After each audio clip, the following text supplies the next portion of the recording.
Welcome to Pat Moriarty Surf. I'm here to spread some stoke and prove that with a little bit of training and a little bit of adventure, anyone can go from a kook to chasing some of the best waves on planet Earth. I'm here to provide you with educational, entertaining, and relatable surf content. Subscribe, follow my progress, and support the dream. Alright, welcome back to the show. Today we're going to be talking about the most crocodile-infested places in the world. Coming to you live from France. I'll be working here for the summer, so popped into France outside, the first ever outside episode, so should be good. Now, the common fear and folklore around surfing is that everyone's scared of sharks. The PR firm that Sharks hired to make the movie Jaws and have Discovery Channel dedicate a full week to them every year has made us all very scared of sharks, and no one pays attention to crocodiles. However, I think crocodiles could be even more terrifying. There's something about their amphibious nature and the fact that they have 4 legs that really terrifies me. Crocodiles are found in Africa, Asia, Australia, and the Americas.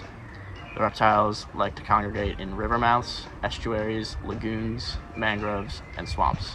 Many surf breaks around the world are formed by water rushing out of rivers and forming a sandbank. This makes it an ideal location for crocodiles to hunt and live. River mouths are prime real estate for crocs, as they often have an abundant food supply, a mix of saltwater and freshwater, and are usually warm and shallow. Since crocodiles are cold-blooded, they need warm environments to regulate their body temperature. Okay, let's get into it. Where are these crocs located? Coming at number 5, Etty Bay, Queensland, Australia. Etty Bay lies in the tropical northeastern part of Australia. The environment in this part of Oz is ripe for crocodile activity.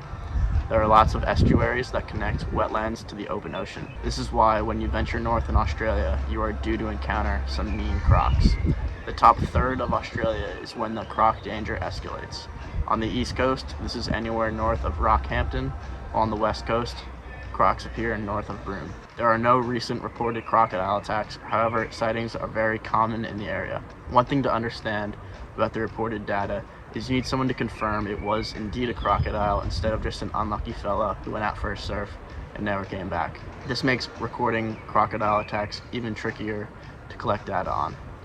Additionally, you can imagine that a lot of beach towns make good money on tourists, so advertising that there's a sea monster killing everyone isn't exactly the best way to attract new business. Moving on to number 4, the Mentawai Islands in Indonesia. So in the Mentawais, I was just there a few weeks ago, and I would see on Instagram different sightings, pictures of crocs, nothing too big, but still big enough to be a bit scary. Legendary surf charter captain Martin Daly reported multiple crocodile sightings in the Mentawai lineups, including one at his favorite surf spot that he surfed for over 40 years. He noted, quote, "Big fella has been there for quite a while. Saw another, only slightly smaller one last year at a nearby break," end quote. You know, when the old boys who have been surfing these breaks for 40 years speak up about a crocodile, they aren't kidding around. However, it would be a good strategy to maybe scare off some crowds. In 2010, the tsunami that hit the Mentawai Islands may have altered many river systems, potentially creating new habitats or changing existing ones. This may have influenced crocodile redistribution, and that's why we're seeing them in places that we haven't usually seen them. Okay, moving on to number 3, Arugam Bay, Sri Lanka. On June 17th in 2024, a large crocodile was spotted at Elephant Rock near Arugam Bay. The sighting was captured on video and shared on Instagram, highlighting the presence of crocodiles in the area frequented by surfers. Now, if we take a look at this thing, it is a legitimate unit.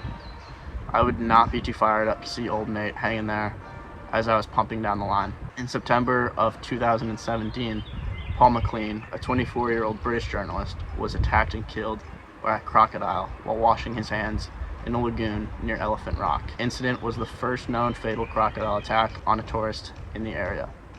It is speculated that increased tourism and development may lead to habitat overlap in the area, bringing crocodiles closer to human activity. To me, this makes a lot of sense. I think the crocodiles have probably been there forever, and all of a sudden a bunch of people are coming in, building new resorts and places to stay, and sort of trampling on the crocodile's lifestyle, and Mr. Crocodile is going to find some problems with that. Okay, number 2, Puerto Escondido in Mexico.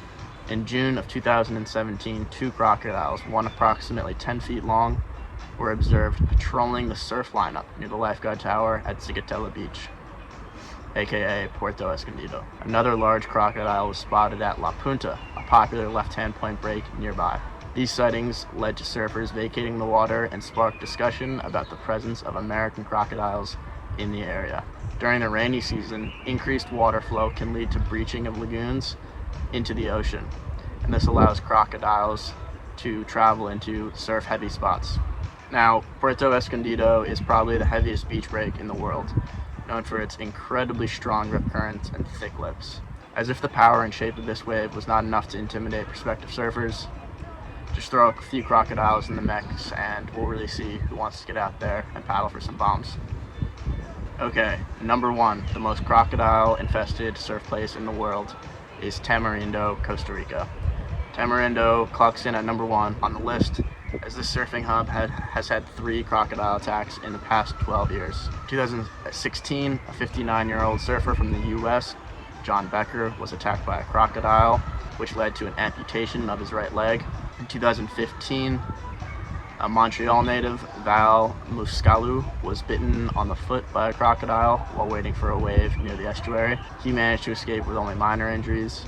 And in 2013, a Spanish surfer was attacked by a 7-foot crocodile, but only managed to escape with minor injuries. In and around Tamarindo, tourist activities include estuary tours, where tourists are allowed to feed crocodiles. So many think that this has encouraged crocodiles to seek out humans. If humans are equal to food in the crocodile's mind, and then that human doesn't have food, well, then the human becomes food. So I think that makes a lot of sense, and I think touring estuaries should not encourage the local people, or the tourists, to feed the crocodiles. That seems quite silly. But there you have it. That is the top 5 most crocodile-infested places in the world. I've been surfing all around the world and I've never seen a crocodile. I've only heard rumors from it. When I was in Central America, a lot of times we had to go cross rivers and things like this to get to the surf place. That's sort of when you're most concerned about seeing a crocodile, is in the lagoons area, in the areas sort of entering into the surf or crossing a river. I've never worried about them too much in the surf. The situation at Puerto Escondido, it seemed like they were actually patrolling the lineup, which is pretty crazy.